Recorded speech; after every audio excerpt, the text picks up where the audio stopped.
Hai, selamat pagi, salam sejahtera. Selamat pagi, penamaan calon di Malaysia. Ya, memang ini cerita tentang politik Malaysia. Aku nak cerita dengan kamu semua sepanjang hari ini perkembangan-perkembangan terkini dalam penamaan calon di Malaysia. Live hari ini, berita yang paling menggemparkan seluruh Malaysia berkaitan dengan Zahid Hamidi dan juga UMNO dalam pencalonannya. Beberapa jam sebelum pencalonan berlaku, Zahid Hamidi ditimpa malang yang tak kepalang. Malangnya bukan alang-alang, memang luar biasa. Apabila komponen terbesar di Barisan Nasional, yaitu parti MCA, telah pun hampir-hampir di satu kawasan ini meninggalkan UMNO. Dia bukan meninggalkan UMNO terus keluar dari UMNO, tetapi MCA telah pun menutup bilik gerakan dan memboikot kempen PRU di Batu, Parlimen Batu. Wah, ini cerita yang paling hangat. Aku rasa ini adalah berita yang paling sukar diterima. Mungkin akan membuatkan Zahid Hamidi tak dapat lena tidur dan sebagainya. Adakah ini indikator bahawa Barisan Nasional akan tumbang di Parlimen Batu dan seterusnya di seluruh Malaysia? Kita akan nantikan beberapa hari lagi.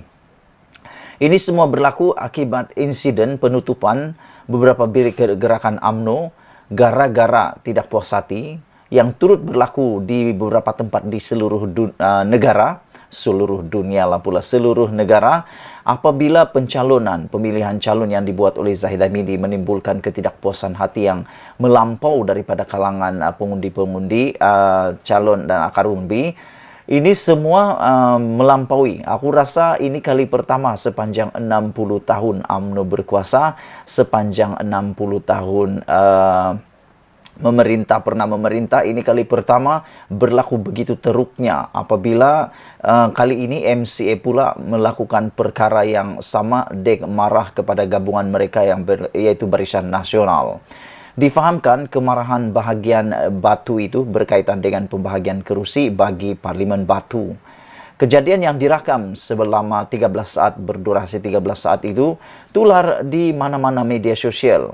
Dalam caption, lagi pemberontakan dalam BN. MCA boikot calon MIC Parlimen Batu. Wow. Ini satu perkara yang aku rasa perang dalaman UMNO yang mungkin akan mencetuskan perang lebih besar dalam kalangan Barisan Nasional sendiri. Dalam UMNO sudah ada perang, dalam Barisan Nasional juga sudah ada perang.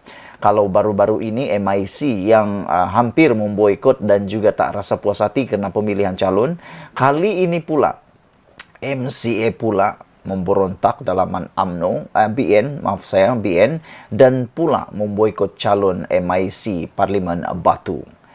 Melalui klip video yang disiarkan di tular media baru-baru ini, kelihatan sekumpulan lelaki menjerit sambil merantap spanduk berwarna biru yang digantung. Sebelum ini, pengerusi Barisan Nasional Datuk Seri Ahmad Zahid Hamidi telah pun mengumumkan calon Parlimen Batu, yaitu Datuk Koh Hilan Pillai daripada MIC. Namun sehari kemudian, Presiden MCA Datuk Seri Wee Ka Siong mengesahkan kerusi itu akan ditandingi oleh MCA bukan MIC.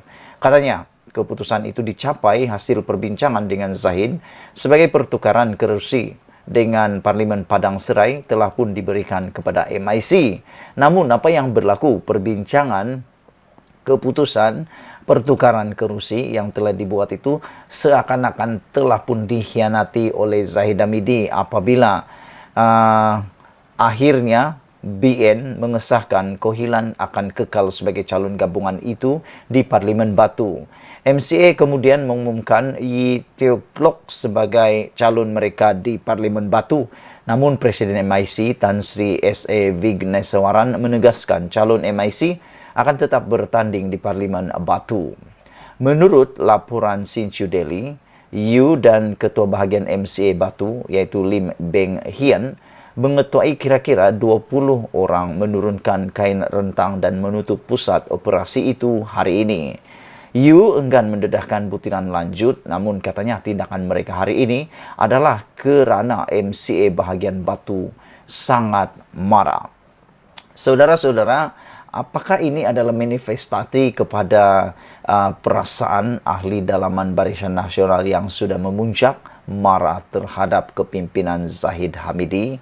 Aku pikir ada beberapa perkara yang mungkin boleh kita sama-sama fikirkan. Yang pertama, contoh yang berlaku ketidakpuasan ialah ada beberapa bahagian yang telah dilaporkan melalui media yang dikatakan bahwa hanya seorang yang dicalonkan, seperti kalau aku tak silap Sahidan Kasim dan Anwar Musa. Satu orang nama saja yang dicalonkan oleh bahagian untuk menjadi calon pilihan raya PRU kali ini untuk parlimen. Namun yang membuatkan mereka tidak puas hati ialah apabila nama yang dicalonkan itu tidak pula menjadi calon, nama yang tidak dicalonkan pula menjadi calon.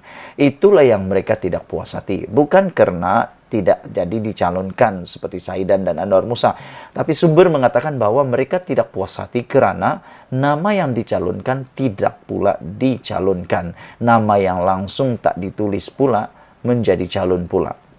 Semalam tular satu video atau dua video yang menarik. Yang pertama berlaku di Tanjung Karang apabila Noh Omar dipaksa oleh para pengundi dan akar umbi di Tanjung Karang supaya Noh Omar tetap bertanding di kawasan tersebut, parlimen tersebut, dan mereka kata Noh Omar mesti menjadi calon di kawasan tersebut, sehingga kan ianya tular mendapat tuntunan yang begitu banyak dan banyak reaksi daripada orang-orang netizen-netizen yang mengundi di sana ataupun yang juga menonton video itu.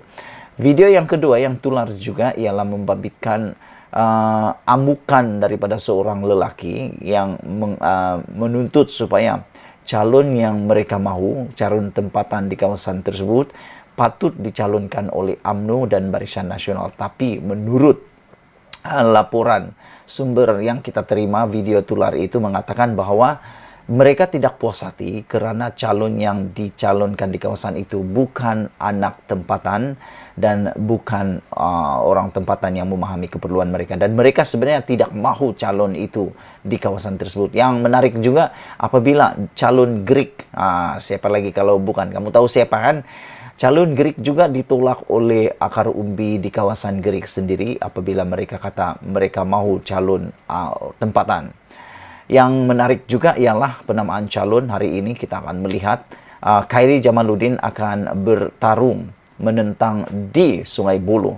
Mission impossible, dengan terpaksa menelan juga keadaan itu apabila memang hampir mustahil Khairi menang di kawasan Sungai Buloh kerana kawasan itu telah dibenangi oleh parti pembangkang yaitu PKR dengan kelebihan undi kalau tak silap 24,000 pada PRU 14 yang lalu. Bagaimana mau mencuri semula undi 24,000 majoriti itu?